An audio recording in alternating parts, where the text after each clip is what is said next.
lives in every corner of the ocean, from the Arctic to the Atlantic, the Southern to the Indian, to the mighty Pacific and beyond.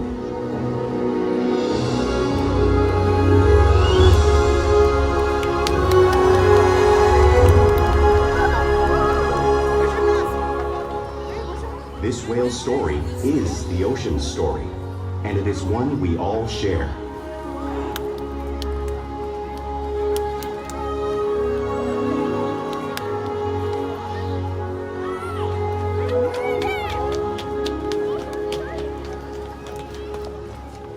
Welcome to SeaWorld's Orca Encounter. My name's Casey, and I'm honored to introduce you to these intriguing and majestic animals.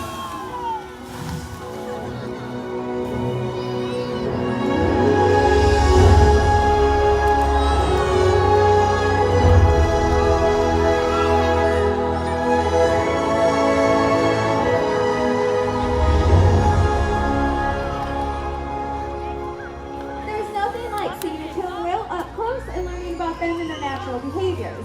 We hope that this Orca Encounter helps you to better understand these incredible creatures and everything that they represent.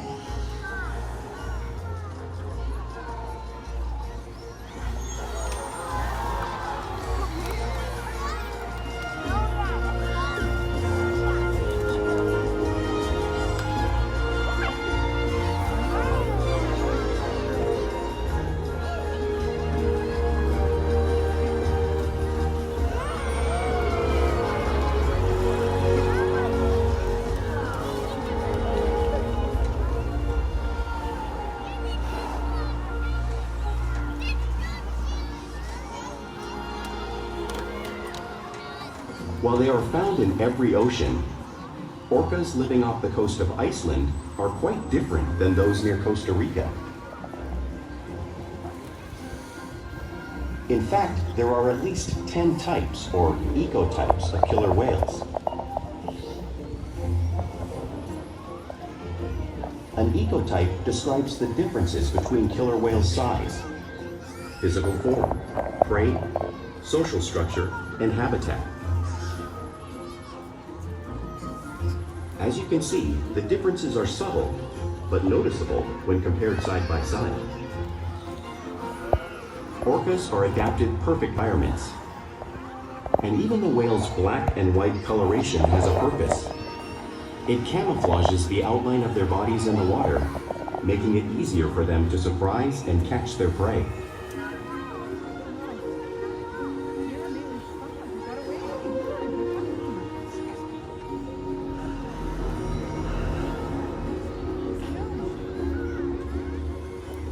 When viewed from above, the black of the whale blends in with the dark depths of the ocean.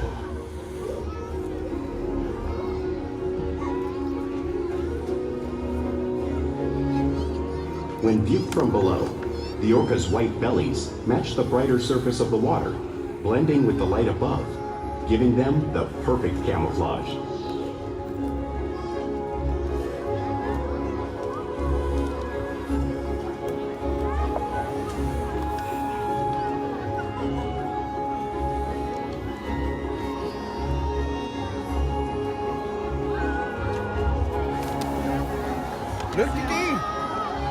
Killer whales really are a natural wonder, and Brad and Nakai here are going to help me show you some of their physical characteristics.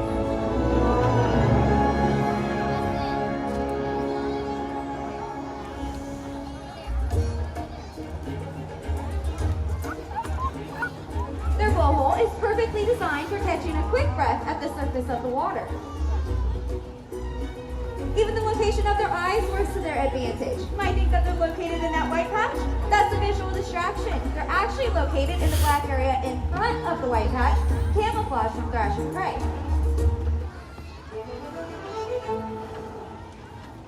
The fin on the whale's back is called a dorsal fin. Its use is for stabilization during swimming and also helps them regulate their body temperature. You may notice that Nakai's dorsal fin is curved here. That's because there's no muscle or bone in that almost 6-foot tall dorsal fin to keep it straight. The flippers on either side of the whale are called pectoral flippers. They're used for steering and stopping the whale during swimming. And if you were to look at an x-ray of one of them, they've got 5 bony digits in it, just like the human hand. Now, the lobes on either side of the tail are called the tail flukes. This is the whale's engine. It can propel them up to 30 miles per hour. That is as fast as a speedboat. But they use most power and swim the fastest when propelling their nearly 10,000-pound bodies all the way up and out of the water.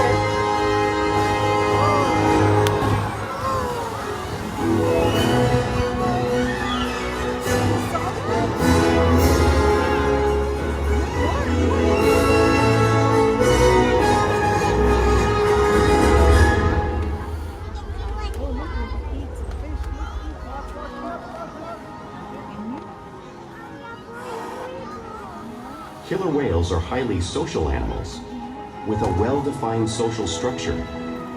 An orca pod is always led by a female.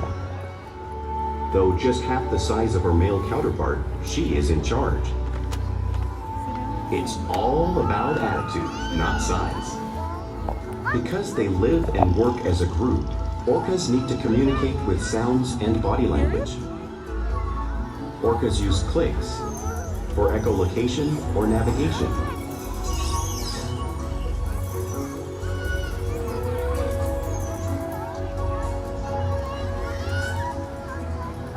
Whistles to socialize in the pod. And calls for group coordination and hunting.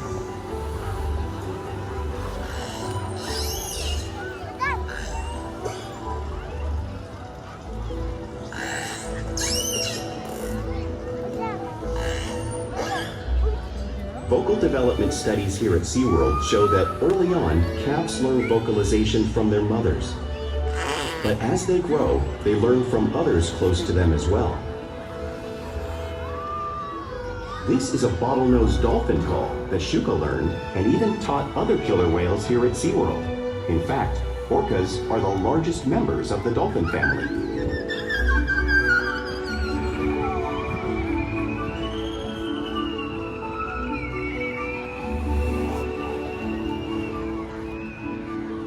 Whales here and in the wild use vocalization to communicate all the time.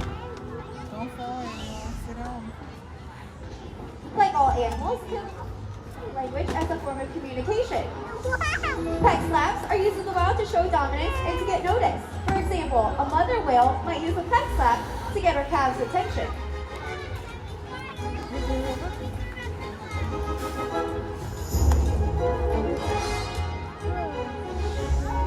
But if they really want to be heard, they reach.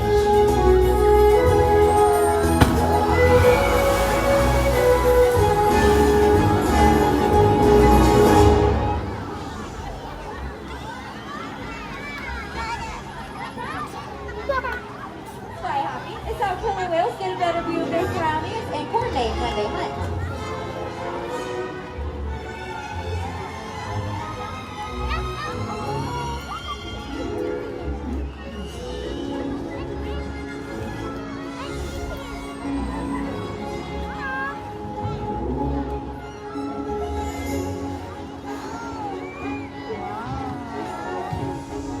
Flukes slaps are another form of communication killer whales will use in the wild.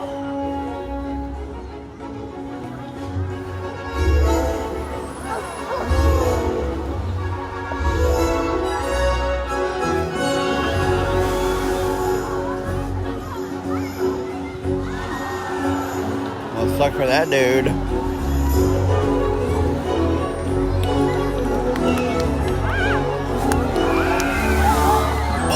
Oh, that lady baby. Oh, Killer whales really are excellent communicators, so it's no wonder they're at the top of the ocean food chain. oh, that's messed up. Killer whales work together to rear their young, protect their pod, and most importantly, pursue and catch their prey. Every day they cooperate to survive in the wild oceans of the world. The orca's hunting techniques are as varied as the whales themselves. Norwegian killer whales will circle herring, herding them together. The The whales use sounds to coordinate with each other and to disorient the herring. With the fish confused and contained, the whales stun them with their powerful tail flukes, making for an easy meal.